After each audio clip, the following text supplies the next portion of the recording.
نماز میں اگر قرات کرتے کرتے بھول جائے آدمی، اور ایسا بھول جائے کہ نہ آگے کا پتہ ہے نہ پیچھے کا پتہ ہے،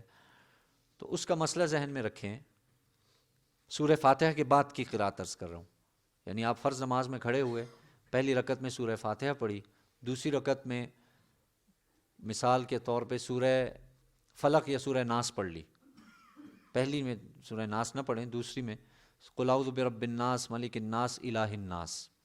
آپ نے یہاں تک پڑھی یا اس سے آگے ایک آدھ آیت پڑھی اور آپ بھول گئے کہ آگے کیا پڑھنا ہے، اور پیچھے بھی بعض دفعہ ایسا اٹکن آ جاتی ہے، جب تراویح پڑھاتے ہیں آپ نے دیکھا ہوگا، ایسا پھنس جاتا ہے آدمی کہ نہ آگے کا نہ پیچھے کا، ہو جاتا ہے ایسا۔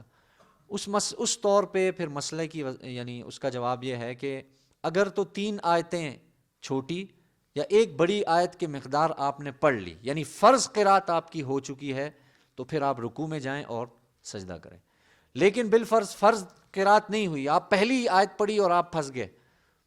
تو پھر جہاں سے آپ کو آتا ہے نا، جہاں جس جگہ سے، وہیں جہاں آسانی ہے وہاں سے پڑھ کے اور پھر رکوع اور سجدے میں سجدہ کریں، نماز آپ کی پوری ہو جائے گی۔